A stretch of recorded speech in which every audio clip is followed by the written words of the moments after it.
some pressure on the index as well. Vaibhav Sanghvi, a CEO of Ask Hedge Solution, joins us on the show. Hi, Vaibhav. How are you feeling about the markets? It seems to be a bit of a lack of a positive trigger to push the markets higher. How are you feeling about the Indian markets? See, of course, Nigel, I think, as you rightly mentioned, that from a catalyst perspective to trigger the market up, either the quarterly numbers have to be pretty good, or from a overseas perspective, from a global perspective, we need to see that dollar kind of index kind of depreciates even from here onwards as well.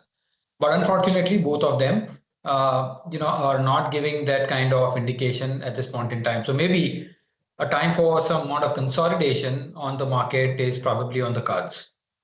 Vaibhav, hi. When we last spoke to you, it was around the end of May, or at least that's a conversation I remember.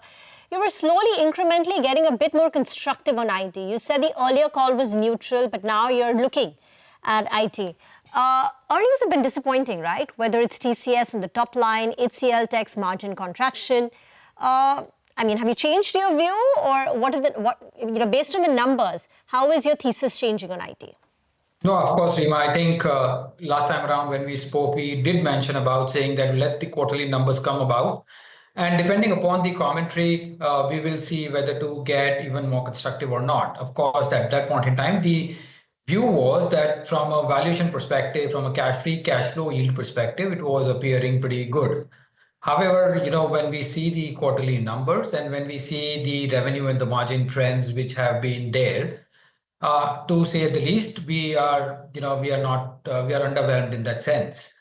Our bigger worry at this point in time is basically to understand that how are the clients or the customers actually looking at from a software services perspective when AI is actually increasing huge amount of efficiencies. So in that perspective, I do think that the overall revenue might be under pressure, or probably they will get, a big bang for the buck for the dollar spent. So interesting times, but we'll have to wait and see how it kind of pans out. So IT, you're neutral? You did add only, or what's the positioning? No, we continue to be neutral at this point in time. Neutral. So you all didn't add at all? No. We didn't. And as we speak, we are still waiting for the whole season to get over from a earnings perspective so that we get a holistic view. But initially or preliminary kind of numbers do tell us that there is some under pressure on both revenue and the margins. What about consumer discretionary? You like that, but now some on the street, they believe that the time has come for consumer staples. You don't think so? Nigel, if you remember all our interactions, I've been consistently maintaining that consumption is a sector which from the next 12 to 24 months is a sector which needs to be owned from a portfolio perspective. Now, we did say that initially the move will probably start from a discretionary segment, especially from segments of travel and tourism, eating out, quick commerce, retailers to some extent, and then we'll move to traditional staples as well. What we've heard from the quarterly updates, we do think that the numbers or the updates have been, I would say, encouraging at the margin. So we will eagerly look forward to this space, and our thought is basically that this is something which will probably make from a medium to long-term perspective. In discretionary, where do you stand on hotels? You've got the giant there, Indian Hotels, then Schloss Hotel Leela are listed. Then I hear even Brigade Hotel Ventures is now looking to hit Dalal Street. What's the call on hotels? See, from a hotel perspective, if you see from the last quarter, there were few days of disruption purely because of the operations in a particular area, right? So my view would be that from a quarterly perspective, the numbers would be a little subdued. Having said that, I think hotel industry is definitely one of those kind of beneficiary from a business standpoint. I'm not coming to the valuations yet, but from a business standpoint, to continue to see that momentum. However, as I mentioned, from a valuation standpoint, things look to be fairly valued in that sense. So we will wait for either further upgrades coming about or ARRs kind of improving from here onwards to be pretty constructive on this segment.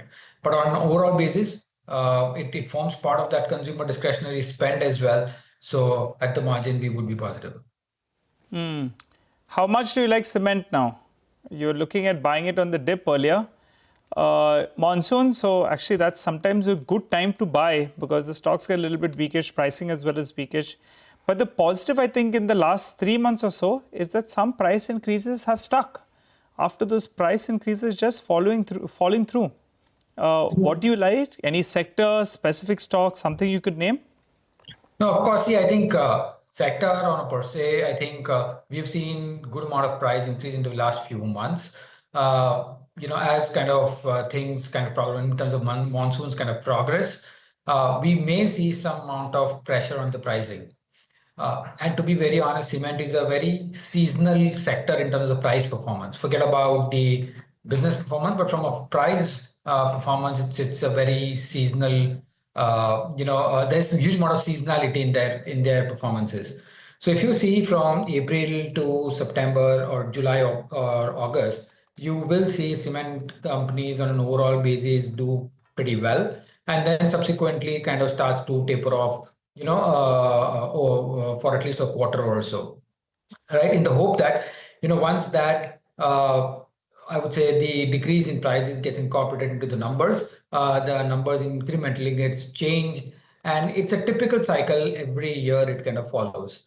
So while we talk about longer term perspective, that cement it's a great, it's a sector on the increasing infrastructure, but it generally keeps on trading within a band. And if you are able to catch the lows and the highs of the band, it gives you a few opportunities during the year to trade.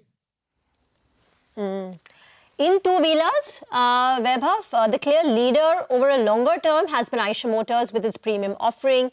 Hero MotoCorp has sort of lagged, when entry-level segment, there was stress there and consumer pricing pressure, etc. Do you have any positioning in two-wheelers? See, from a two-wheeler perspective, and let me highlight our view rather than highlighting the position. From a view perspective, it forms part of that whole consumer discretionary basket, where because of the tax rebates, because of the overall decrease in terms of the interest rates, our view is that this segment is likely to see uptick in terms of the volumes. Also, when monsoons are pretty good, if you see the sowing area also has been pretty encouraging.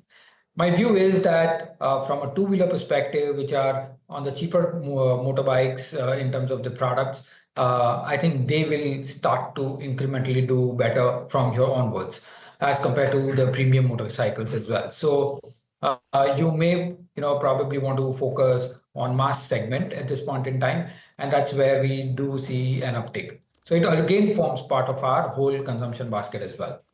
But here the view is that the mass segment is likely to do better than the premium segment. Thank you very much, Vaibhav, for joining in. Great conversation and good to get your perspective in. It's time.